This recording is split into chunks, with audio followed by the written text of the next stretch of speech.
go.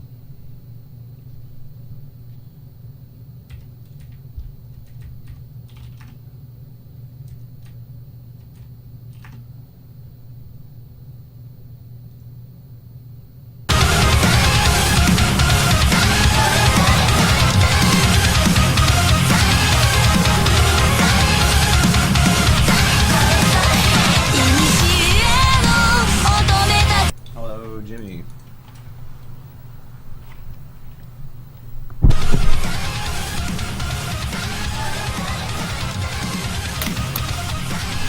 Jimmy, are you there? I'm here. Hello? Oh, I gotta turn on Welcome. push to talk. Hey, Jimmy.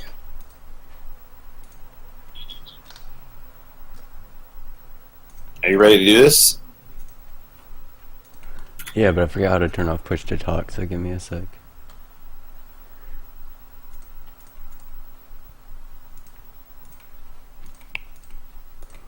Okay, should be good. Just FYI, we're really loud on stream, so if you can turn the Discord down. Okay. How about now? Let's test that. It still looks loud. I turned it down Much even more. better. Good. Okay, no one says anything else. I think I'll just get started here. Hold on just 1 second while I crop you into this stream here. Okay.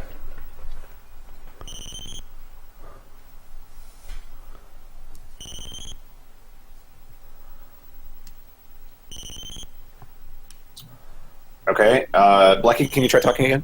Yes, absolutely. Hi, hi, hi. Hi, Blackie. Hey, Jimmy. How are you? You're good. Ready to watch the Moon Crystal, my favorite Ninja Gaiden spin-off. Okay. Sounds good to me. I think we're ready to go. Okay. 3, 2, 1.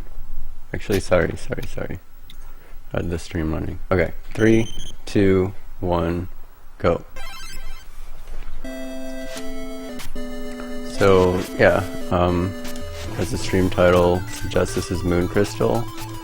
And as Lucky said, it plays a little bit like Ninja Gaiden game.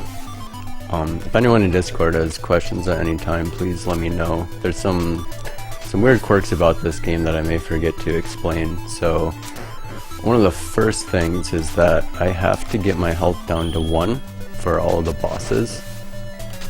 And that's because when you have 1 health, you do critical damage against the boss. So you'll see like 1 slash that I do will do 3 damage to the boss, and a couple screens here. My damage boosts then are all planned all throughout the run, so I'll take 1 last hit at the end of this screen, and then fight the boss. So he dies pretty quickly. The game, it looks really smooth. It's a little bit clunky in some aspects. You can see like I have turnaround animations there, but in terms of a speed run, it's not really a big deal because you can negate all of that. Like jumping gets rid of the turnaround animation, for example. So only casually that's an issue, and even then, like the game is a lot of fun. I'd recommend it either way. I see you going out of your way sometimes to collect stuff from chests. What are those things? There's only 1 item that I need each stage, which is the double jump. So you'll see after this screen I'll pick it up, and all that does is, as you'd expect, these shoes give me a double jump. This is a little bit unlike double jumps in other games. You can actually only do the second jump while you're ascending, so like it's not super like overpowered, but it takes a while to get used to. But you definitely need it for this stage. This boss is a little bit tricky, so hopefully I don't die. Yep, so that's the quick kill. And also I'm going to kill myself. Once the boss explosions are off the screen, if you die, it will just transition to the next stage. So it's like kind of like Gimmick in that regard. The game is really good. There's also... Sorry, go ahead. There's also like a range extender to your sword to make your sword longer, but that's not needed in a speedrun. Yeah, actually sometimes bugs out the hitbox of the sword, so we avoid it. Yeah, I think it probably makes the boss fights a little bit easier, but you don't need it. None of the boss fights are that hard, so yeah. Casually though, yeah, it's pretty important. And another thing you pick up is like, obviously there's health, and there's also like health extenders, so you go from 3 hearts to 4. I only picked that up in the last stage. It helps with some damage boosting. Yeah, as I was about to say, this game has really good music. The only exception we already passed was stage 2. People like stage 1 and stage 4 the best. So that's a tricky jump, but I got it.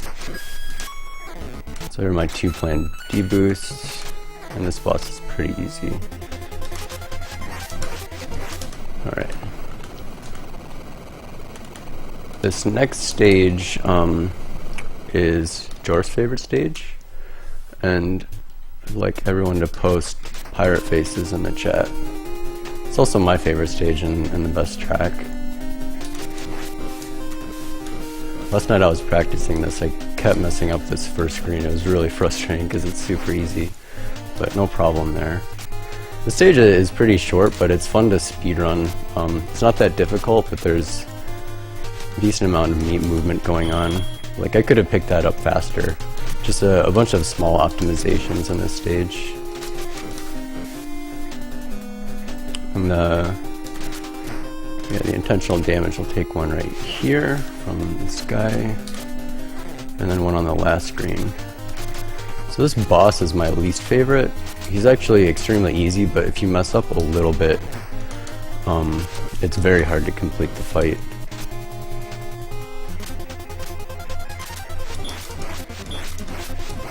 Alright, I got him. So he doesn't swing his sword for a while, and if you don't kill him in that time, he's just like impossible to kill. This is probably the hardest stage in the game. There's some steam vents you'll see that are on a global timer, so I can't actually plan for them. They're essentially random, right there. They're all throughout the stage. In addition, there are boulders that fall from the ceiling, and those have a 50-50 chance of going left or right. So all of my strats kind of have to like be aware of which way they're going to go and change my strat accordingly. So there's a deboost I can do. If that doesn't go to the left, I have to do a different strat there. There's some more vents at the end of the end here that I have to pay attention to. And this is a stage where you don't get the double jump until really late, so I'm actually going to pick it up right up here.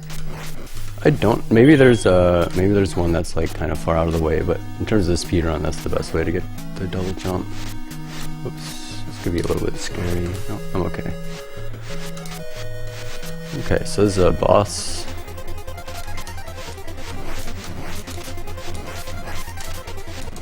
Okay, so I'm going to try to do this frame perfect trick here to kill myself. And I didn't get it. Okay. I'll showcase that off actually in the next stage. If you press jump the frame before you land, you'll actually jump. You'll jump off of thin air, so you can gain a little bit of extra height. Oops, I died. Okay. That's not a big deal. Not very costly. This is a really good run other than that though. So yeah, this stage I do want to actually collect health, because there's a bunch of deboosting. You see those spikes that come out of the ground and ceiling? You can just boost right through them and save a lot of time. Usually I don't take damage there. I should be okay though. The last screen is a little bit scary, which is right here. Oops. Okay, now it's a lot scary.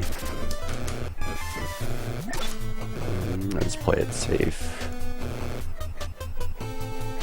I'll do one deboost. Alright. Back to normal. Okay, this boss has 2 phases.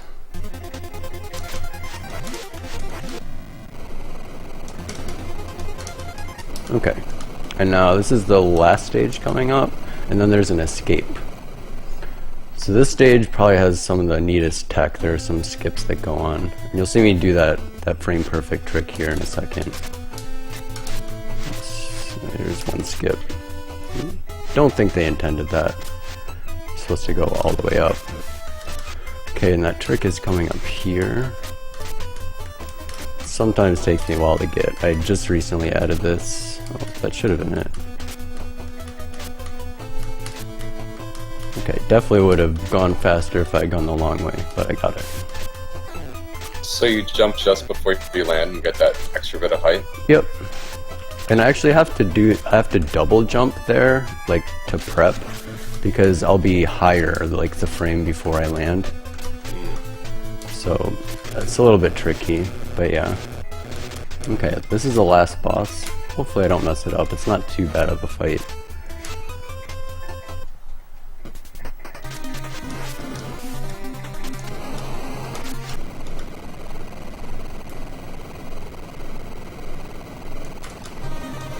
Okay, now I have to do the escape, and I can kill myself on this boss too. Alright, so it's a little faster. The escape is pretty much just about memorization. There are a few tricky jumps, but like it's really hard to die unless you like just aren't like paying attention, or if you get greedy with damage boosts and stuff. I'm just going I'm going through stage 6 in reverse. Oh, that jump is actually really hard. Didn't think I got it. It's all of these spikes that like I encountered when I was going into the stage, or through the stage, like I'm gonna encounter them going back, like these guys. I'm just gonna play this safe. There's enough spikes like later on that I can deboost through anyways. One thing that's really hard to remember is just to hold left here. You see the pit and it's very tempting to jump, but if you jump you hit those spikes. The spikes are actually like pretty misleading. They're very, very lenient in terms of hitboxes. Okay, those are the last sets of spikes, so it's okay to deboost there. And once I transition off this screen is time. So, time. That was actually a pretty good run. If I didn't have that death, that may have been a PB actually. The time was 10:04 from my timing anyway. Oh, okay. Yeah, that's pretty good. My PB is like a 940 or something. The death at the beginning of stage 6 is the one you're thinking of? Yeah. I didn't lose much time, but still. Yeah. Oh, actually, you know what? It was probably, I lost a bunch of time on that double jump thing. Taking those out, it definitely would have been a PB, but yeah. Thanks, that was fun. And what's up next? Ape Escape. Up next, we have Ape Escape with Orsa. Cool. Well, thanks for having me on, and look forward to seeing everyone at AGDQ and Japanese runners and stuff. Always a pleasure, Jimmy. Thank you for joining us. See you later. You have Have this fun. recurring theme, by the way. I don't know if you noticed this, but you always have like runs that end with a low 10-minute time. Like, I don't know, Ninja Gaiden 2, you did a run for us. You had a really good run. I got another 10 here. There's something about 10-minute games and 10 Jimmy. minutes. Yep. I can't play anything other than 10-minute games. I don't blame you. It seems like a really good length for a game. Yeah, it is pretty nice. All right. Well, thanks again, and enjoy the rest of the marathon, everyone. See ya, Jimmy. Thank you. See ya. And have a good rest of your weekend. You too. I'll set up for Ape Escape right now. Stay tuned, everybody.